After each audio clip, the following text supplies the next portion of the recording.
Powered by the Montana Television Network. This is the 10 o'clock news on Q2, Montana's news leader. Good evening, everyone. Thanks for joining us tonight. I'm Jeanelle Slade. And I'm Jay Cohn. It appears that big old storm packing a punch with multiple inches of snow may be taking an alternate path. The primary feature today so far, rain, close to half an inch in many parts of the city. Now, Billings' all-time yearly snowfall record is still intact, but perhaps not for long. Q2's Connor Purgatzer has been tracking the storm all day long and is here with us now to bring us the latest update. Connor, how are you looking? Yes, it appears that snowfall fell on our neighbors to the north. Okay. So we dodged a little bit of that bullet. I think the snowfall record is still in play, although it's going to be a much closer call than we initially thought it would be. Now, here's our satellite and radar. Again, this is our 6-hour loop. We see that band of snowfall really pushed north today. So still quite a bit of snow coming out of this system, just a lot less of it falling here in Billings. Take a little bit of a closer look and we can see there are still some cells popping up in the Billings area, and it's very likely we still see some snow overnight tonight. A little warmer temperatures likely keeping that amount down, making it a little bit more difficult for that snow to accumulate over us. All in, I think we do still make the record tonight, but like I said, quite a bit closer call than we thought it might be. We've got your full forecast coming up later in the show. All right, thanks, Connor. Now, depending on the severity of tonight's snowstorm, Billings School District 2 buses could be running behind schedule tomorrow morning and, if necessary, may use alternate routes. Superintendent Terry Bauch says student safety will be guiding those decisions, but he wants parents, staff, and students to be aware of the possibility. We have a full list of the alternate bus stops at our website for you tonight at ktvq.com. The Associated Press and the Washington Post, among others, reporting details today of James Comey's new book. And in it, the former FBI director fired a year ago by President Trump fires back, taking aim at everything from the president's actions to his appearance. Here's CBS's Jeff Pegues. Comey does not mince words when it comes to describing how he feels about the president. In his book, A Higher Loyalty, the former FBI director blasts President Trump as untethered to truth and goes on to say his leadership is ego-driven and about personal loyalty. Comey's book suggests that there was tension from the beginning, even before the inauguration. Comey briefed Trump on the allegations contained in the then unsubstantiated dossier on Russian interference in the election. Comey writes about the Trump team. They were about to lead a country that had been attacked by a foreign adversary, yet they had no questions about what the future Russian threat might be.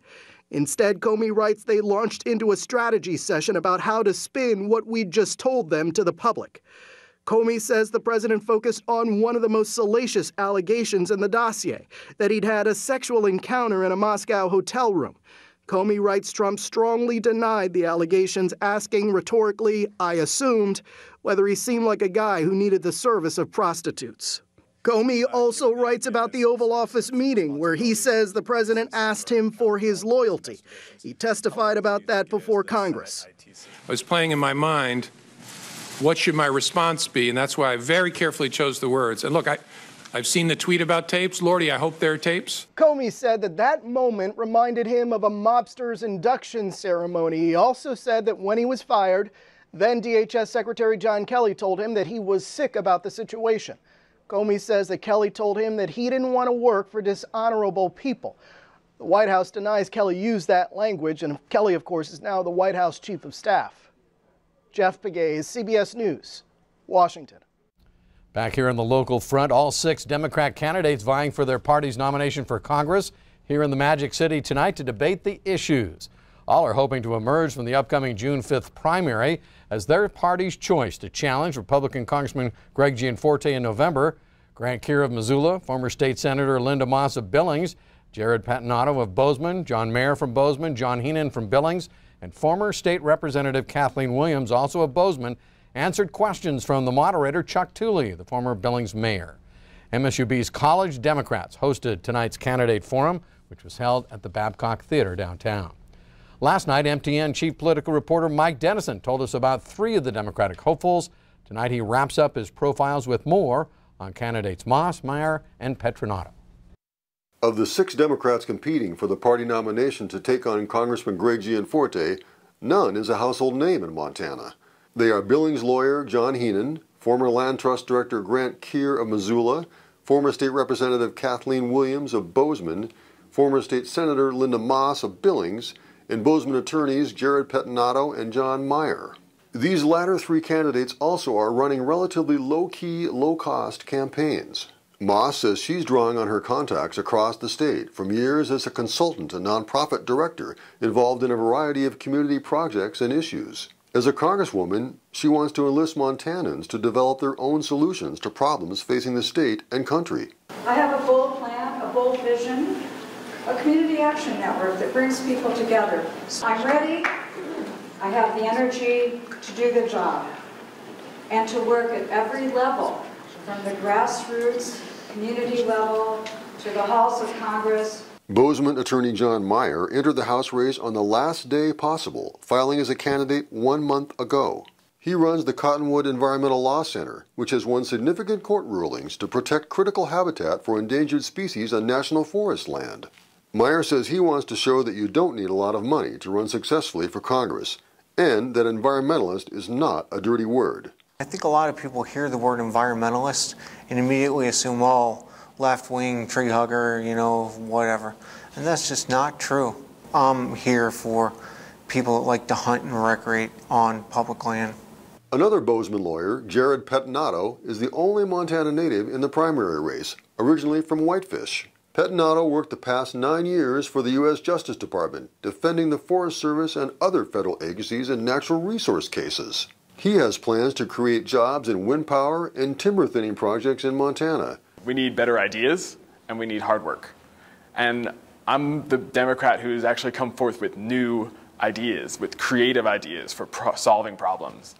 So that's the lineup of Democratic candidates who want to challenge Gianforte this fall. We'll be taking a closer look at how these candidates differ in the coming weeks.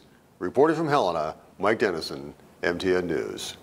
Thank you, Mike. The absentee ballots for the June 5th primary head out in the mail on May 11th.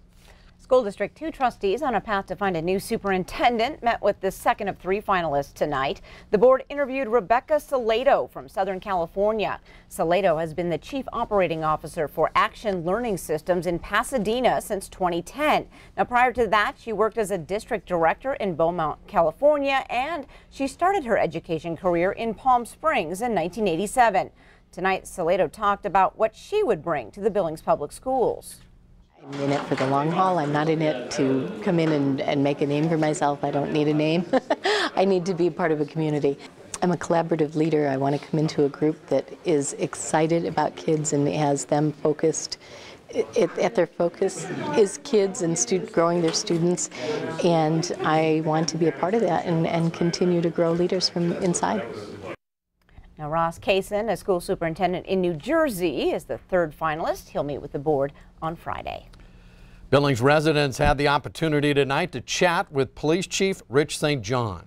At the quarterly event held tonight at the Lewis and Clark Middle School, St. John fielded questions ranging from the recent outbreak in graffiti across town to the protocol that involves high-speed police chases. But topping the discussion tonight, the recent police-involved shootings in town, 2 fatal encounters this week on consecutive days. The chief said the common denominator in nearly all the incidents, the use of methamphetamine. And he explained the various tools officers can use to defuse a situation, such as verbal commands, pepper spray, batons and tasers, and lastly, lethal force.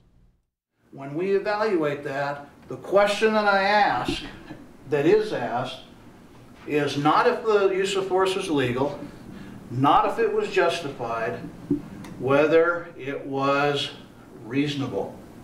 That's the standard, based on the circumstances that you're confronted with.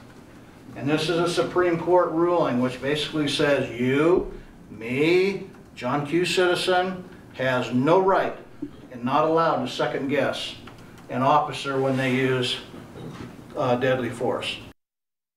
St. John tonight said since 2015 there have been 7 fatal officer-involved shootings in Billings, 5 of those within the last 6 months. Every room in a Missoula YMCA Learning Center must now be decontaminated after a daycare worker apparently blew methamphetamine smoke through the air vents.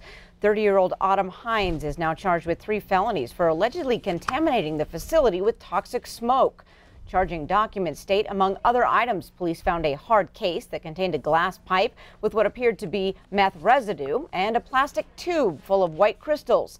Those white crystals tested positive for methamphetamine. Further tests revealed much more.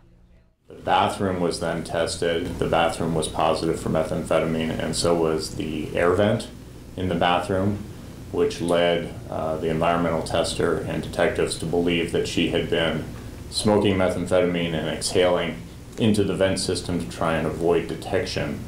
Unfortunately, what that did is it spread the methamphetamine throughout the whole building. Every room in the facility has now tested positive for methamphetamine. All of the children appear to have been exposed. Hopefully, none of them will test positive. Now, police say Hines admitted she has a drug addiction. The daycare director says Hines has been a full-time employee for 3 years and worked with infants. Up next in tonight's Health Watch, we're going to check out the latest proposed changes to Montana's medical marijuana program. We'll have those details, and later, from start to finish, we head to St. Lubre as some area students turn design into dollars. And coming up in sports, Fairfield's Jill Barta drafted into the WNBA tonight. Scott tells us where she'll play. You're watching MTN News with Jay Cohn and Jeanelle Slade. Storm Tracker weather with Bob McGuire. And sports with Scott Green. This is the 10 o'clock news on Q2, Montana's news leader.